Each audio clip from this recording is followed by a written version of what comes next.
Otep à tous, bienvenue sur la chaîne des panafricanistes, par essence, par conviction et par excellence. Celle des citoyens kémites, par nécessité et obligation de combat. Nous sommes une chaîne qui n'est guidée que par nos ancêtres et rien que par les ancêtres qui appartiennent à l'égrégore du monde noir. Par conséquent, nous ne croyons en aucun Dieu venu de l'étranger. Toutefois, cette vidéo n'est aucunement destinée à inciter à la haine ou à la violence, car nous menons un combat qui est d'abord et avant tout spirituel, intellectuel et démocratique. Ensuite, il est politique, géopolitique et géostratégique. Contre l'impérialisme, le colonialisme, le néocolonialisme et l'endocolonat, qui sont tous qualifiés de crimes contre l'humanité. Nous menons ce combat sur la base du principe fondamental que nous avons hérité de nos ancêtres kémites, qui est celui de la Marat, c'est-à-dire solidarité, vérité et justice. Vous êtes donc en droit de connaître la vérité et nous avons l'obligation de vous dire la vérité, rien que la vérité, afin que justice soit rendue au continent africain. Et ça, c'est notre modeste contribution dans cette noble lutte en faveur de la souveraineté, la dignité, la solidarité et l'unité africaine. C'est exactement ça que nous appelons le panafricanisme. Bien-aimés frères et sœurs, la Chine et la Zambie, par la voix de leurs deux présidents, le président Xi Jinping de la Chine et le président Hakainde Hichilema de la Zambie, ont signé un accord où désormais les échanges commerciaux entre les deux pays ne se feront plus en dollars. La dédollarisation continue. La Chine mène toujours la guerre contre les États-Unis sur le plan économique, pendant que la Russie est en train de les neutraliser sur le plan militaire. Voilà ce qui est en train de se passer actuellement dans le monde. Quand nous parlons de Troisième Guerre mondiale, en fait, c'est ça. Vous allez me dire que la Zambie, c'est un petit pays, mais il n'y a pas que la Zambie. La Chine et l'Inde aussi ne font plus les échanges en dollars. La Chine et la Russie. La Chine et la Corée du Nord. La Corée du Nord et la Russie n'utilisent plus le dollar pour faire leurs échanges commerciaux. Là, c'est la Zambie qui a décidé d'utiliser sa monnaie locale ou la monnaie chinoise pour les échanges entre les deux pays. C'est ce qui embête les États-Unis. Pendant que les États-Unis se concentrent à installer des bases militaires partout dans le monde pour déstabiliser tous les pays africains, tous les pays du tiers-monde, y compris d'ailleurs les grands pays, parce que vous avez vu la Corée du Nord et la Corée du Sud, la séparation, le clivage, là, c'est l'œuvre des Américains. La Chine et Taïwan, c'est l'œuvre des Américains. La guerre en Ukraine, c'est l'œuvre des Américains. La déstabilisation de la Libye, c'est l'œuvre des Américains. Et aujourd'hui, ils veulent encore déstabiliser le Niger. C'est encore qui? Les Américains et les Français. Donc, pendant qu'eux, ils font la guerre, ils veulent avoir, affirmer leur puissance par les armes, eh bien, les autres sont en train de s'affirmer sur le plan économique. La Chine travaille sur le plan économique et la Russie travaille sur le plan militaire. Maintenant, la Corée du Nord aussi travaille sur le plan militaire. Et nous saluons la décision de la Zambie.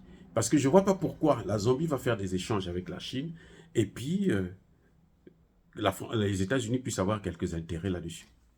Ça ne regarde pas les États-Unis. Le jour qu'elle va faire des échanges commerciaux avec les États-Unis, hein, ou les États-Unis sanctions, je pense que le vrai nom, ce serait les États sanctions. Parce que eux, la seule chose qu'ils savent, c'est sanctionner. Le jour qu'ils vont faire ça, à ce moment, ce serait normal que ça puisse se faire en dollars. Mais maintenant, je ne vois pas pourquoi la Chine va encore se mettre à dos le dollar, utiliser le dollar, alors que la Chine est la première puissance économique mondiale. Oui, la Chine a déjà dépassé les États-Unis. C'est parce que les médias ne veulent pas reconnaître la force, la puissance de la Chine. Mais sinon, la Chine a déjà dépassé les États-Unis. Et c'est ça, la dédollarisation. La Chine n'a pas lâché le morceau. La guerre continue. La vraie guerre qu'il y a entre la Chine et les États-Unis, c'est celle-là. Ce n'est pas à Taïwan. Parce que les États-Unis savent aussi qu'à Taïwan, ils ne peuvent pas gagner la guerre contre la Chine. Ils ne peuvent pas. La Chine, c'est 1,5 milliard d'habitants. Les États-Unis, c'est à peine 250 et quelques, presque 300 millions d'habitants. Il n'y a pas photo. Et puis, il y a combien de militaires? Les bas, vous avez les drones. Ça ne suffit pas. Hein. Après la guerre, les avions, là, il faut une force au sol. Et là, c'est le nombre qui joue. Il est fondamental. Bref, la technologie militaire que les États-Unis ont, les Chinois l'ont. Les Chinois ont plus de 2 millions de soldats. Je reprends. Les Chinois ont plus de 2 millions de militaires. Et les États-Unis en ont combien? Même pas 1 million. Les États-Unis ne peuvent pas mobiliser 1 million de militaires pour aller faire la guerre. Et où? À Taïwan. Donc la vraie guerre dont nous parlons, là, c'est la dédollarisation. Et c'est ça la dédollarisation. La Chine est en train d'avancer petit à petit. Même en dehors des BRICS.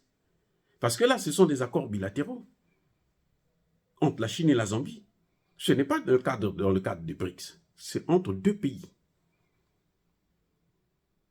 Dans le cadre des BRICS, la dédollarisation est un fait accompli. Vous voyez?